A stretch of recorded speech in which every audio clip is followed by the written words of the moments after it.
welcome to our YouTube channel, that is Teach Vision. Subscribe to our channel. If you like my videos, then only subscribe. Okay, so I am here to teach you, that is class 9 science, of course. So I'll teach you physics in this very first I will start with the physics, okay, with the chapter motion. I'll teach you chemistry and bio as well, but with the starting I'll teach you about physics. Okay, so without wasting our time, we will start with the chapter motion. Okay, that is in physics we will start with the chapter motion.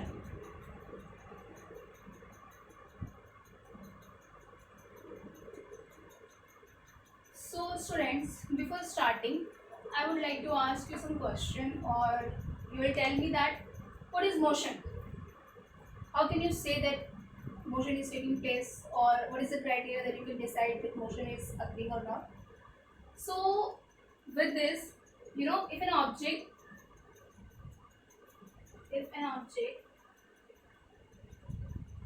changes its position with time,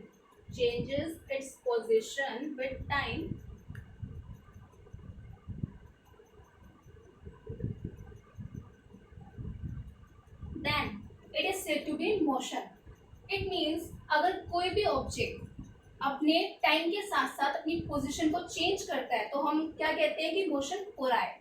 कोई भी object है, अगर वो time के साथ साथ अपनी position change करता है, ठीक है, let's suppose this an object and अगर वो चेंज कर रहा है अपनी पोजीशन, यानी पहले वो इस डिस्टेंस पर था and after some time, after 5 minute और after 10 minutes, it may be anything, okay, अगर वो पहले इनिशियल पोजीशन उसकी ये थी एंड वो चेंज होके इस पोजीशन पे चला जाता है, दैट मीन्स अपनी पोजीशन चेंज करता है विद टाइम के साथ. 5 मिनट में इतना था, नेक्स्ट 5 मिनट्स में दैट इज इन 10 मिनट्स तो इतना हो गया, ठीक है, नेक्स्ट 5 मिनट्स यानी 15 मिनट्स में वो इस पोजीशन पे आ गया. यानी कोई भी ऑब्जेक्ट जब अपनी पोजीशन को चेंज करता है टाइम के साथ तो हम लोग क्या कहते हैं कि मोशन हो रहा है. ओके, तो हम लोग क्या कहेंगे, that motion is taking place.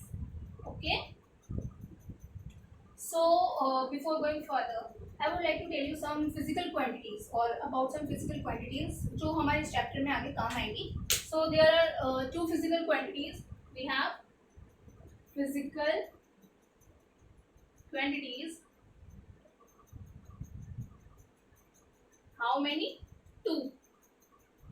Which one? That is, the first one is your vector quantity and the second one is your scalar quantity. Okay, so trick क्या है इस चीज़ को याद करने की? आपके पास ट्रिक क्या होती है? देखो, हम लोग कंफ्यूज हो जाएंगे बताने के बाद, मतलब आप लोग हो सकता है मे बी यू गाइज कि आप लोग कंफ्यूज हो जाएं, तो इसको याद करने की एक ट्रिक होती है. V को आप लोग याद रख लो बोथ, ठीक है, और S को याद रख लो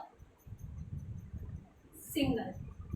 ये सिर्फ एक ट्रिक है. देखो, अब तुम V को बहुत कैसे याद रखोगे, तो ऐसे करना, VB एक नाम होता है ना, विभा, तो उससे याद करने की ट्रिक होती है. जैसे हम लोग लेट्स सपोज एक नेम है विभा, तो हम लोग उसको कैसे बोलेंगे, VB, ठीक है, तो आप लोग इसको बोलोगे VB. VB का मतलब यहाँ पे B से मीनिंग क्या है आपका? B से मीनिंग यहाँ पे इम्प्लाई होता है दैट वेक्टर एक ऐसी क्वांटिटी है, वेक्टर एक ऐसी फिजिकल क्वांटिटी है जिसके पास मैग्नीट्यूड एंड डायरेक्शन बोथ यानी दोनों होती हैं. Vector is that physical quantity which have magnitude and direction both. So मैंने जो बी का आपको कंसेप्ट बताया है वो इस चीज से बताया है कि वी बी यानी वेक्टर वो क्वांटिटी होगी जिसके पास मैग्नीट्यूड एंड डायरेक्शन बोथ दोनों होगी.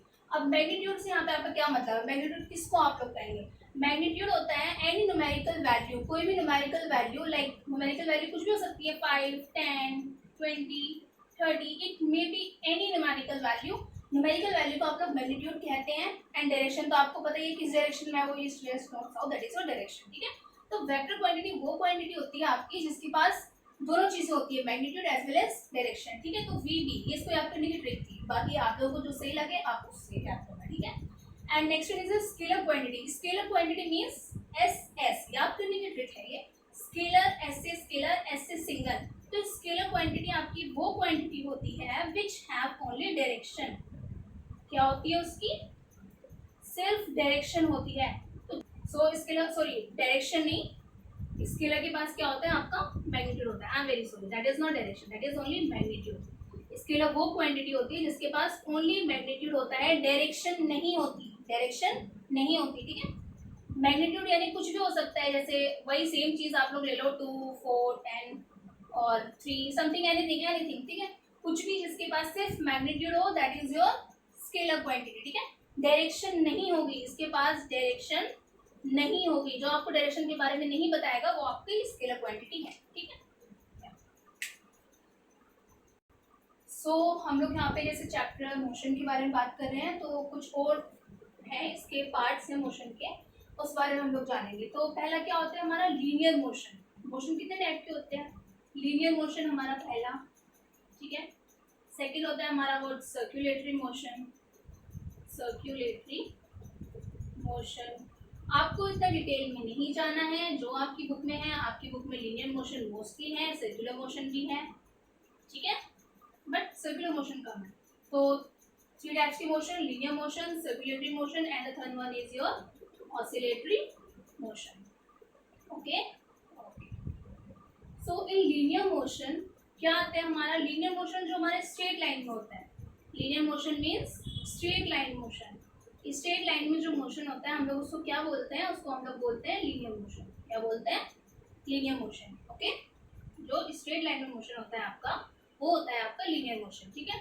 सर्कुलेटरी मोशन यानी जो आपका सर्कुलर पाथ में होता है। सर्कुलेटरी मोशन मीन्स वो मोशन जो आपका कहाँ होता है, which is there in your circulatory path, that is known as your circulatory motion. What that is known as circulatory motion, yeah. And the oscillatory motion is means up down motion, okay, up down motion. Pendulum में होता है आपका oscillatory motion. Pendulum यानी जो आपकी watch होती है उसमें देखना तुम, जो क्लॉक वॉच होती है ना, जो रिंग करती है, वो ऐसे ऐसे पेंडुलम टाइप जो होती है ऐसे, इसको बोलते हैं आप लोग ऑसिलेटरी मोशन, ठीक है। तो ये हमारे 3 टाइप के मोशन, ठीक है। तो हम लोग कुछ क्वांटिटीज के बारे में डिस्कस करेंगे। ऑफकोर्स आप लोगों को पता ही होगा, आप लोग 9th क्लास में हैं, बट स्टिल ठीक है, क्लियर करने के लिए मैं आप लोगों का डिस्टेंस डिस्कस कर लेती हूँ। लाइक डिस्टेंस, डिस्प्लेसमेंट किसको कहते हैं, ताकि आप लोग आगे कंफ्यूज ना होए। डिस्टेंस किसे कहते हैं? Actual path travelled by an object. कोई भी ऑब्जेक्ट जो एक्चुअल पाथ ट्रेवल्ड करता है आपका, ठीक है, एनी ऑब्जेक्ट और the actual path traveled by an object, ठीक है। कोई भी ऑब्जेक्ट आपका जो एक्चुअल पाथ ट्रेवल्ड करता है उसको आप लोग क्या बोलते हैं? उसको आप लोग डिस्टेंस बोलते हैं, ठीक है, ठीक है। और ये आपकी कैसी क्वांटिटी है? Distance, distance is your scalar quantity, distance is your scalar quantity. क्या बताया था मैंने स्केलर के लिए? याद करो, एस एस, क्या ट्रिक बताई थी? S S. तो एस एस यानी scalar quantity is that quantity which have only single thing in the sense जिसकी डायरेक्शन नहीं होती, सिर्फ मैग्नीट्यूड होता है, उसको आप लोग क्या बोलते हैं? स्केलर क्वांटिटी बोलते हैं, ठीक है, ठीक है। और डिस्टेंस आपकी एक बात ध्यान रखना, सब चीज लिखने वाली नहीं होती है। डिस्टेंस आपकी कभी भी जीरो नहीं हो सकती, ठीक है। Distance can never be zero, इस बात को ध्यान रखना। कुछ भी हो, डिस्टेंस आपकी कभी जीरो नहीं होगी, ठीक है। उसके बाद हम लोग डिस्कस करते हैं डिस्प्लेसमेंट के साथ। किसके साथ? डिस्प्लेसमेंट के साथ। डिस्प्लेसमेंट किसको कहते हैं? See, displacement is the shortest distance travelled by any object. Displacement is your shortest distance travelled by any object. किसी भी ऑब्जेक्ट के द्वारा जो सबसे छोटी डिस्टेंस ट्रेवल्ड होती है उसको आप लोग क्या बोलते हैं? डिस्प्लेसमेंट बोलते हैं, ठीक है। क्या बोलते हैं? डिस्प्लेसमेंट बोलते हैं। तो लाइक मैं आपको एग्जांपल लेकर के बताती हूँ। लाइक ये एक ऑब्जेक्ट है, ठीक है, ये दूसरा ऑब्जेक्ट है, ठीक है। तो शॉर्टेस्ट डिस्टेंस जो आपकी होती है, कोई भी ऑब्जेक्ट ट्रेवल करता है शॉर्टेस्ट डिस्टेंस, उसको आप लोग बोलते हैं डिस्प्लेसमेंट, ठीक है। ये इसकी दूसरी डेफिनेशन आप लोग दे सकते हैं कि जो डिफरेंस होता है किस के बीच का, इनिशियल और फाइनल पोजीशन के बीच का जो डिफरेंस होता है उसको आप लोग डिस्प्लेसमेंट कहते हैं। मैं आपको एग्जांपल के थ्रू एक्सप्लेन कर देती हूँ। लाइक ये कोई ऑब्जेक्ट है, यहाँ से यहाँ तक इसने चला, ठीक है, इतनी डिस्टेंस इसने कवर करी, ठीक है। तो यहाँ से यहाँ तक गया and there is any object which is place at position A and वो बी पोजीशन तक पहुंच गया, ठीक है।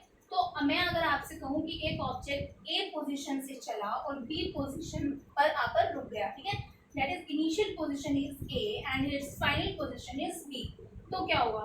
तो होगा ये, अगर मैं कहूँ आपसे डिस्टेंस कितनी है, ठीक है, तो आप लोग क्या कहेंगे? मान लो इसकी डिस्टेंस मैं बता रही हूँ 10 किलोमीटर है, तो मैं अगर आपसे पूछूं डिस्टेंस कितनी हुई, तो डिस्टेंस क्या होगी?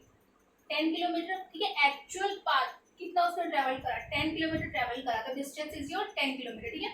अब मैं आपसे डिस्प्लेसमेंट पूछूं, तो डिस्प्लेसमेंट भी कितना होगा? 10 ही होगा, क्योंकि यहाँ से शुरू हुआ और यहाँ तक गया। शॉर्टेस्ट डिस्टेंस भी यही है। और जो दूसरी डेफिनेशन के अकॉर्डिंग अगर मैं आप लोगों को बताऊं, कुछ लोग यूज करते हैं कि जो फाइनल और इनिशियल पोजीशन के बीच में डिफरेंस होता है उसको आप लोग डिस्प्लेसमेंट कहते हैं। तो final position is this, initial position is this, तो 10 किलोमीटर इसकी डिस्प्लेसमेंट हुई, 10 किलोमीटर इसकी डिस्टेंस हुई। डिस्टेंस और डिस्प्लेसमेंट इक्वल हो सकती है, ठीक है, बट सी अगर मैं क्या कहूँ, एक ऑब्जेक्ट पोजीशन ए से चलता है, पोजीशन बी पर रुक जाता है एंड अगेन पोजीशन ए से चलता है, बी पर पहुंचता है, अगेन वापस ए पर आ जाता है, एंड इफ नाउ मैं आपसे पूछूं कि इसकी डिस्टेंस क्या हुई, तो आप क्या बताएंगे? यहाँ से यहाँ तक चला कितना? 10 किलोमीटर, लेकिन वापस अपनी पोजीशन पर आ गया। तो अगर मैं इससे पूछा आपकी डिस्टेंस कितनी हुई, तो पहले यहाँ से यहाँ तक 10 चला, फिर वापस B to A आ गया, यानी फिर से 10 आ गया, ठीक है। आपको पता है ना डिस्टेंस नेगेटिव नहीं हो सकती, जीरो नहीं हो सकती, तो यहाँ से यहाँ तक 10 चला, वापस यहाँ से यहाँ तक 10, तो कितना हो गया? 10 + 10 is equals to 20 kilometre, that is your distance. 20 kilometre is your distance, ठीक है। बट सी अगर मैं सेम पोजीशन पे आप लोगों से पूछ रही हूँ डिस्प्लेसमेंट कितनी हुई, तो आप लोग क्या बताएंगे? डिस्प्लेसमेंट क्या?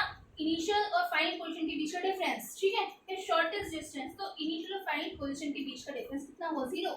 यहाँ से चला, यहाँ तक गया, वापस यहाँ से चल के वापस आ गया, तो इसकी को डिस्प्लेसमेंट तो हुआ ही नहीं।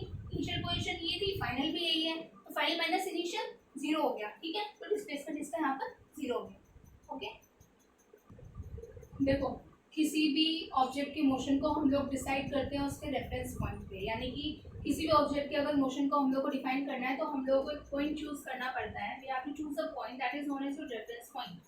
What is known as? That is known as your reference point, ठीक है।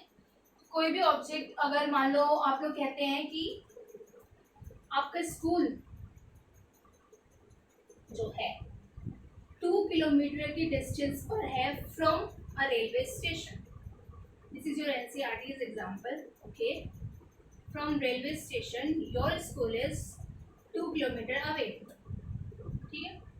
तो आपका जो मोशन है वो किससे डिसाइड होगा? आपके रेफरेंस पॉइंट से डिसाइड होगा कि आपका जो मोशन है, आपने डिस्टेंस ट्रेवल करी वो कितनी ट्रेवल करी, दैट इज आपका एक रेफरेंस पॉइंट होता है, उससे आप लोग डिसाइड करते हैं, ठीक है। तो जहाँ से आप लोग डिसाइड करते हैं, जो आपका रेफरेंस पॉइंट होता है, उसको आप लोग क्या कहते हैं? ओरिजिन। क्या कहते हैं? ओरिजिन, यानी कि हम लोगों ने यहाँ से स्टार्ट करा, ठीक है। सो this is your reference point, ठीक है। तो अब हम लोग आगे डिस्कस करेंगे कि मोशन कैसे, मतलब कितने क्या होता है मोशन, यूनिफॉर्म मोशन क्या होता है, नॉन यूनिफॉर्म मोशन क्या होता है, uniform velocity, non uniform velocity, speed वगैरह वगैरह, ठीक है। ठीक है, तो सबसे पहले मैं आपको बताऊंगी कि यूनिफॉर्म मोशन होता क्या है। Any guesses?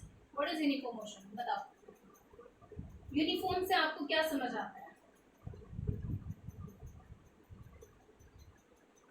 यूनिफॉर्म मोशन से आपको क्या समझ आता है? कोई भी object, any object traveled equal distance, any object traveled equal distance in equal interval of time. Any object traveled equal distance in equal interval of time.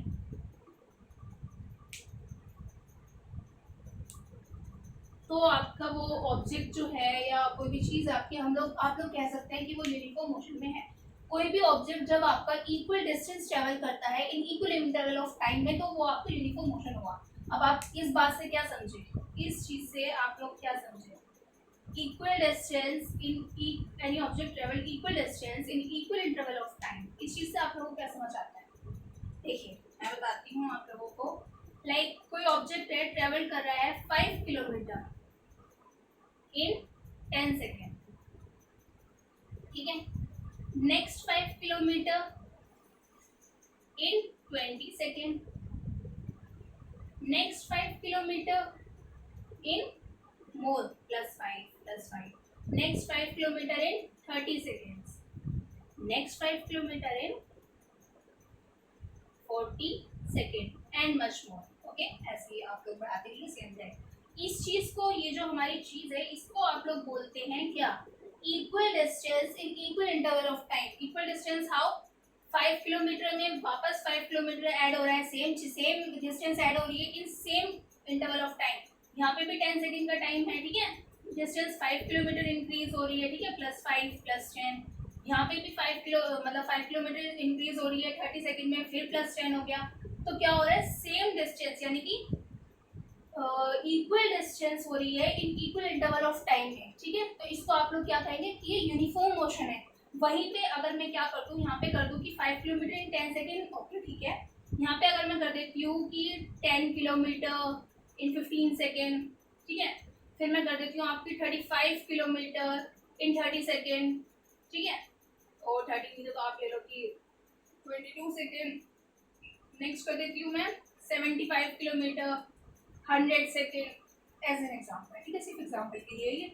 अगर मैं ये कर देती हूँ तो क्या ये यूनिफॉर्म है, नहीं, ये नॉन यूनिफॉर्म हो गया। क्या हो गया, ये कंसेप्ट हो गया आपका फिर नॉन यूनिफॉर्म के लिए। किसके लिए, नॉन यूनिफॉर्म के लिए। नॉन यूनिफॉर्म मतलब कि वही इसका अपोजिट बिल्कुल, any object which does not travel equal distance unequal distance in unequal interval of time, ठीक है, समझ गए आप।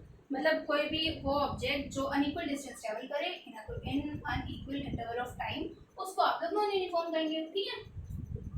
ठीक, अब मैं बात करती हूँ यहाँ पे स्पीड की। तो स्पीड क्या होता है, सब कुछ लिखना जरूरी है बच्चों, चलो लिख देते हैं, कोई नहीं, वैसे तो आप लोग बड़े इंटेलिजेंट हैं, पता है हमें। Distance travelled by an object, distance travelled by an object in unit time और पर यूनिट टाइम, ऑफ कोर्स बच्चे बड़े हो गए हैं, per unit time, okay. So see, speed is the distance travelled by an object per unit time, ठीक है। So speed is your distance travelled by an object per unit time, उसको आप लोग क्या कहेंगे, स्पीड कहेंगे, ठीक है। अब देखिए क्या होता है, मतलब नॉट ऑलवेज बट या स्पीड में क्या होता है, स्पीड में आपका स्पीड मोस्टली जो वेरी मतलब मोस्टली जो एप्लीकेबल होती है, हम लोग अप्लाई करते हैं, वो करते हैं यूनिफॉर्म मोशन के लिए, यूनिफॉर्म मोशन के लिए मोस्ट, ठीक है, ठीक है।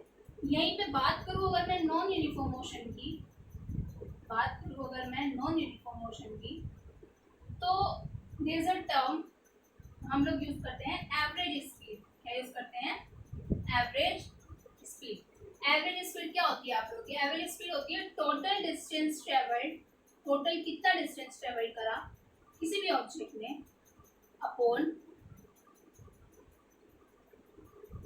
Total time taken, total time taken, इसको हम लोग क्या कहेंगे, एवरेज स्पीड कहेंगे। And average speed is applicable for non uniform motion. Non uniform motion के लिए आप लोगों के लिए टर्म है एवरेज स्पीड। एवरेज स्पीड जो आप लोग मतलब यूज करेंगे, वो यूज करेंगे नॉन यूनिफॉर्म मोशन के लिए, ठीक है। अब देखिए इसकी यूनिट क्या होती है, इधर मीटर पर सेकेंड, ठीक है, सेंटीमीटर पर सेकेंड, किलोमीटर पर आवर, कुछ भी हो सकती है यूनिट, ठीक है, जो आप लोगों को दी होगी। बाद में हम लोग उसको चेंज तो ऑफकोर्स करेंगे, बट यूनिट इसकी ये होती है, एवरेज स्पीड की भी और स्पीड की भी आपकी यूनिट सेम होती है, ठीक है। और अगर आपको बता दो तो डिस्टेंस को हम लोग मतलब डिनोट करेंगे एस से, टाइम को टी से, स्पीड को वी से। मर्जी आप लोगों की, या तो आप इसको एस से कर लो, इसको डी से कर लो, इसको डी से कर लो, बट जो हम लोग मोस्टली यूज करते हैं ना, वो यूज करते हैं स्पीड को वी से, डिस्टेंस को एस से, एंड टाइम टेकन को टी से। एस से इसलिए बता रही हूँ क्योंकि आगे जब आप लोग ये चैप्टर पढ़ेंगे तो 3 क्वेश्चंस होगी, तो उसमें एस से यूज करेंगे, ठीक है। तो बेटर है आप लोग अभी ध्यान रखें कि डिस्टेंस को हम लोग यूज करेंगे एस से, ठीक ठीक। उसके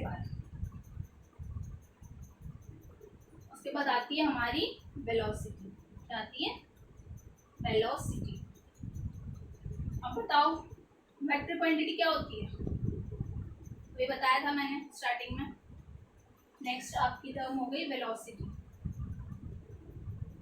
वेलोसिटी इज व्हाट, पहले बात तो मैं बता देती हूँ, वेलोसिटी आपकी एक वेक्टर क्वांटिटी है। Velocity is your vector quantity. Vector quantity का मतलब बताओ क्या बताया था, वीवी विभा, याद है? वीवी यानी जिसके पास मैग्नीट्यूड एंड डायरेक्शन दोनों हो, उसको आप लोग बोलेंगे क्या, वेक्टर क्वांटिटी। क्या बोलेंगे उसको आप लोग, वेक्टर क्वांटिटी। ठीक है। अब जो आपकी वेलोसिटी है वो यूनिफॉर्म भी हो सकती है, वेलोसिटी आपकी नॉन यूनिफॉर्म के लिए भी एप्लीकेबल हो सकती है, वो किसी भी चीज़ के लिए एप्लीकेबल हो सकती है, वो आपकी वेलोसिटी हो गई। ठीक है। ठीक है। देखो बच्चों, अगर कोई भी ऑब्जेक्ट ट्रेवल्ड करता है इन ए स्ट्रेट लाइन, अगर कोई भी ऑब्जेक्ट ट्रेवल कर रहा है इसमें स्ट्रेट लाइन में वेरिएबल स्पीड के साथ, किसके साथ, वेरिएबल स्पीड के साथ, तो हम लोग क्या फाइंड करेंगे, हम लोग फाइंड करेंगे फिर एवरेज वेलोसिटी। क्या फाइंड करेंगे, average velocity. If any object travel in a straight line with a variable speed, then we will find average velocity. क्या फाइंड करेंगे हम लोग, तब फाइंड करेंगे एवरेज वेलोसिटी। ठीक है। तो एवरेज वेलोसिटी जो होती है वो चेंज होती है यूनिफॉर्म रेट पर। ठीक है। एवरेज वेलोसिटी चेंज होती है यूनिफॉर्म रेट पर, किससे, बाय अर्थमेटिक मीन्स, यानी कि कोई भी एवरेज वेलोसिटी है वो चेंज होती है, average velocity changes at a uniform rate, changes at a uniform rate by arithmetic mean। Arithmetic mean यानी कि सी, ये आपकी एवरेज वेलोसिटी है, तो अर्थमेटिक मीन्स यानी वही मतलब इनिशियल फाइनल डिवाइड बाय 2, इसको अर्थमेटिक मीन बोलते हैं। तो एवरेज वेलोसिटी फाइंड करेंगे यू, वी प्लस यू और यू प्लस वी, कुछ भी ले लो, v plus u divide by 2, इससे आप लोग क्या फाइंड होगी, एवरेज वेलोसिटी, इससे आप लोगों की फाइंड होगी। ठीक है। देखो क्या बताया मैंने यहाँ पे बताया, कोई भी ऑब्जेक्ट अगर स्ट्रेट लाइन में ट्रेवल करता है वेरिएबल स्पीड के साथ, यानी उसकी स्पीड वेरी कर रही है, तो हम लोग वहाँ पे फाइंड करते हैं एवरेज वेलोसिटी। क्या फाइंड करते हैं हम लोग वहाँ पे, एवरेज वेलोसिटी फाइंड करते हैं। ठीक है। अब एवरेज वेलोसिटी चेंज होती है यूनिफॉर्म रेट से। ठीक है। यूनिफॉर्म रेट से एवरेज वेलोसिटी चेंज होती है। जब चेंज होती है तो हम लोग क्या फाइंड करते हैं, उसका अर्थमेटिक मीन फाइंड करते हैं। अगर कोई भी एवरेज वेलोसिटी, कोई भी वेलोसिटी चेंज कर रही है यूनिफॉर्म रेट से, ठीक है, तो हम लोग क्या फाइंड करेंगे, उसका अर्थमेटिक मीन फाइंड करेंगे। अर्थमेटिक मीन फाइंड करने का तरीका क्या होता है, तरीका होता है average velocity equals to initial position plus final position divide by 2। So this is your formula for finding average velocity. Okay okay, so I give you one example for this, that is there in your NCERT. अपनी NCERT खोलो एक बार और उसमें देखना। ठीक है। अपनी NCERT खोलकर उसमें देखना, एक एग्जांपल आप लोगों को दिया हुआ है, मैं वो करा रही हूँ आप लोगों को। So this example given in NCERT, that is, so देखिए क्वेश्चन लिखा हुआ है आपकी एनसीईआरटी में, एग्जांपल 8.1 गिवन इन एनसीईआरटी। ठीक है। An object travels 16 metre in 4 second and then another 16 metre in 2 second, what is the average speed of an object. कोई object है ट्रेवल कर रहा है, कितनी डिस्टेंस ट्रेवल कर रहा है, 16 किलोमीटर, किसमें, इन 4 सेकेंड में। ठीक है। उसके बाद अनदर 16 किलोमीटर, दूसरी 16 किलोमीटर ट्रेवल कर रहा है, अनदर 16 किलोमीटर इन 2 सेकेंड, 2 सेकेंड में। ठीक है। तो आप लोगों को क्या बताना है, आप लोगों को बताना है उसकी एवरेज स्पीड। क्या बतानी है, एवरेज स्पीड। ठीक है। तो सी, पहली बात अगर मैं आपसे पूछूं कि ये जो मोशन है ये यूनिफॉर्म है या फिर नॉन यूनिफॉर्म है, तो क्या बताएंगे, which motion is this, is it uniform और it is non uniform. Of course it is uniform motion ना। देखो डिस्टेंस 16 किलोमीटर 4 सेकंड में, 16 किलोमीटर नेक्स्ट 2 सेकंड में। ठीक है। तो मे बी ये डिक्रीज होता रहे। ठीक है। बट अभी तुम आगे नहीं कह सकते, क्योंकि क्या पता नेक्स्ट टर्म में जाके ये चेंज हो जाए। ठीक है। तो आपको इसकी एवरेज स्पीड बतानी है, तो एवरेज स्पीड का क्या फॉर्मूला होता है, total distance travelled, total distance travelled upon total time taken, T T T. और स्मार्ट बच्चे समझ जाओगे। ठीक है। टी बदलना नहीं है, ये टी यानी टोटल टाइम टेकन। ठीक है। ठीक है। तो अब देखो टोटल डिस्टेंस ट्रेवल कितना उसने डिस्टेंस ट्रेवल करा, इनिशियल 16 किलोमीटर, मतलब इनिशियल व्हाट स्टार्टिंग की distance 16 kilometre, next distance 16 kilometre, तो 16 plus 16 is equals to 32 kilometre, that is your overall distance और your total distance is 32 kilometre. Total time taken is कितना 4 plus 2 that is your 6 second. 4 plus 2 इसको बेटा आप लोगों को ना लैंग्वेज में लिखना है, ठीक है. 4 प्लस 2 इज योर 6 सेकेंड. अब एवरेज स्पीड का फॉर्मूला क्या होता है आप लोगों का, होता है total distance travel upon total time taken. Distance कितनी ट्रेवल करी 32, टाइम कितना हुआ 6, तो 32/6 कर दो डिवाइड, कितना होगा बताओ बताओ कितना होगा. ओहो छोटे बच्चे हो, काट के बताते चलो. 2 3 ज़ा 6, 2 1 ज़ा 2, 2 6 ज़ा 12, तो कितना होगा 5.333333 समथिंग, ठीक है. कितना होगा, तो ये हो गया आपका एवरेज स्पीड, ठीक है. यूनिट लिख दो किलोमीटर पर सेकेंड. इसमें दी हुई है, इसी में लिखना है, चेंज नहीं करना, ठीक है. करनी हो तो कर लेना चेंज, बट मैं नहीं कर रही हूँ, ठीक है. नेक्स्ट एग्जाम्पल भी कर